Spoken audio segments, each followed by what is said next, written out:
Bonjour François Asselineau. Vous êtes président fondateur de l'Union populaire républicain, tête de liste UPR.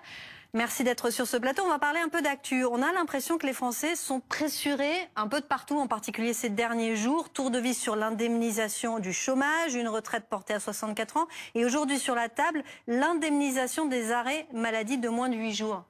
Quelle est votre réaction face à ça? Ça n'est pas très surprenant puisque grâce à M. Macron, nous avons maintenant une dette qui est devenue quasiment hors contrôle, avec plus de 3 000 milliards d'euros de dette, et que nous avons les injonctions de la Commission européenne et de la Banque centrale européenne pour limiter tout ça. Donc ça veut dire que le gouvernement essaie de faire des économies partout et doit obéir par ailleurs à la Commission européenne qui prend chaque année un rapport qu'on appelle le rapport des GOPE, des grandes orientations des politiques économiques, et qui fixe à chaque État ce que chaque État doit faire. Donc ça fait plusieurs années que la Commission européenne demande à la France de limiter les allocations chômage, de revenir sur les arrêts maladie, etc. Donc en fait, on a un gouvernement qui n'applique pas ce que souhaitent les Français, mais qui applique ce que demande la Commission européenne. Vous estimez qu'il y a un dérapage, il y a une flambée de ces arrêts maladie? Oui, probablement. Il y a sans doute. Je ne dis pas qu'il faut être l'apôtre du laxisme. Mais ce que je dis, c'est qu'il y a en France un formidable problème de pouvoir d'achat. Ça, c'est vraiment un problème important. Et vous me permettrez de dire quelque chose qui est également important. C'est qu'il y a une espèce de rumeur publique qui voudrait que le Brexit se passe mal et que les Britanniques seraient furieux. C'est le contraire de la réalité. Vous savez que le SMIC au Royaume-Uni, en 2016, était 15% inférieur au SMIC français. En 2024, il est maintenant 10% supérieur. Allez demander aux catégories populaires, aux classes populaires de la population britannique ce qu'ils pensent. Ils ont eu une augmentation de leur pouvoir d'achat, alors que nous, non seulement ça stagne, mais les Français le voient bien, avec notamment le renchérissement aussi des prix de l'énergie dû à la politique étrangère de l'Union européenne.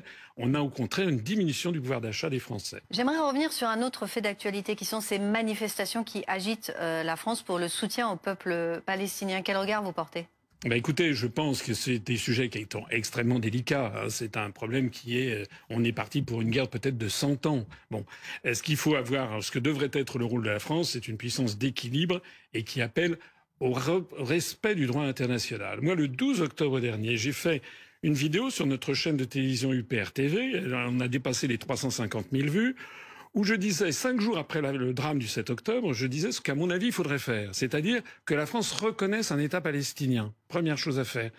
Je note que maintenant, M. Macron, M. Le Drian sont d'accord avec ça. Bon. Il faudrait également avoir une zone tampon entre les deux États avec des casques bleus. C'est le rôle de l'ONU de le faire. C'est du Conseil de sécurité qui doit le faire. La France est encore, pour l'instant, membre permanent. Il faudrait également favoriser un développement de l'État palestinien. Il faudrait aussi qu'Israël respecte quand même les résolutions du Conseil de sécurité, la fameuse 242 de 1967 qui lui demande de se retirer des territoires occupés.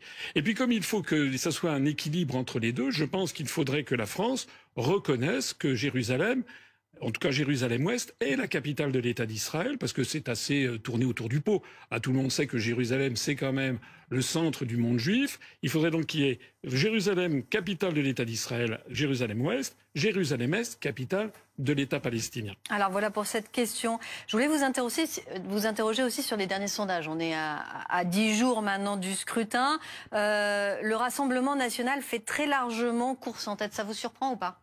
Écoutez, moi je n'ai pas très envie de commenter les sondages parce que je pense qu'il y a un gouffre entre ces sondages et ce que j'observe sur le terrain. Vous pensez qu'ils ne sont pas représentatifs ? Écoutez, on a eu beaucoup de sondages faux au cours des années récentes.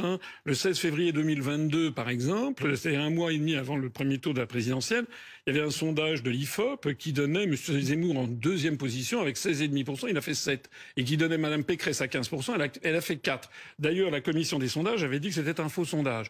La commission des sondages, récemment, c'est un petit organisme un petit peu méconnu des Français. Ça montre quand même des tendances. Ça montre des tendances, oui. Écoutez, vous verrez, je suis absolument persuadé, je prends ici rendez-vous avec vous, que le soir du 9 juin, il va y avoir des surprises. Donnez-moi une. Je pense par exemple que le mouvement que je représente fera plus que ce qui est annoncé. Voilà. En 2019, on nous avait dit à 0,5, on avait fait 1,2.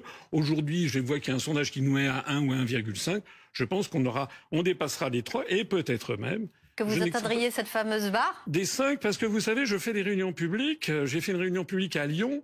Eh bien, excusez-moi de le signaler, il y avait 600 personnes à la Bourse du Travail. La veille même, Madame Ayer et Monsieur Attal, le Premier ministre, avaient fait 300 personnes à la salle de la Confluence à Lyon. C'est-à-dire que j'ai fait 2 fois plus de personnes. Et toutes les réunions publiques que je fais à travers la France suscitent beaucoup d'enthousiasme. Et puis sur le terrain, on a un bien meilleur accueil qu'en 2019. C'est-à-dire que l'idée... En quelques secondes, pour Oui. que les Français comprennent bien, quelle est la mesure phare que vous mettriez en avant qui vous ressemble, qui ressemble le plus à ce que vous portez?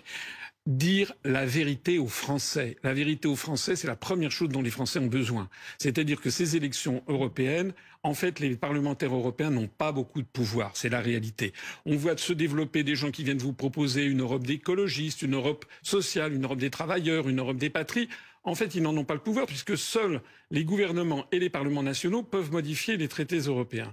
Donc la première chose à dire, c'est que nous voulons faire passer le message qu'on doit avoir un débat sur l'utilité de sortir de l'Union européenne, de retrouver notre souveraineté, notre indépendance nationale. Je vous remercie de me donner la parole, mais il n'est pas normal que sur l'ensemble des grands médias, les grands débats soient toujours entre 8 personnes qui sont toutes favorables à rester dans l'Union européenne et dans l'euro. Les 30, 40 ou 50% des gens qui voudraient sortir de l'Union européenne, ils n'ont pas place dans ces débats. Eh bien là, vous avez eu l'occasion de parler. Merci beaucoup d'être venu sur notre plateau. Tout de suite, c'est la Chronique Éco.